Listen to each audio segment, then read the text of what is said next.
आज दी रात ओखी जे उफ बिल पास हो गया, हाजमा खराब हो गया। खैर छोड़े इन्हें, हम बात करते हैं सर्विसेज चीफ्स की मुद्दत मुलाजमत में एक्सटेंशन की जरूरत आखिर पेश क्यों आई।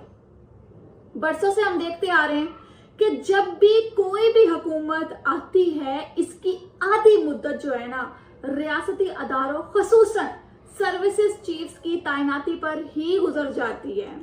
इसके बाद जनाब क्या होता है कि ऑपोजिशन जिसने अवामी मसाइल असम्बलियों में पेश करने होते हैं वो असम्बलियों के फ्लोर से लेके टीवी शोज तक सिर्फ और सिर्फ तैनातियों को मुतनाजा करने पर लगी रहती है। अब इन सब के अंदर मुल्क में हकीकी मसाइल का मौसर हल निकलना इंतहाई मुश्किल है। तो मेरे ख्याल से सर्विसेज चीफ्स की मुद्दत मुलाजमत को बढ़ाना, 5 साल करना ना सिर्फ अदारे बल्कि रियासत और अवाम के लिए भी इंतहाई खुश आइंद है।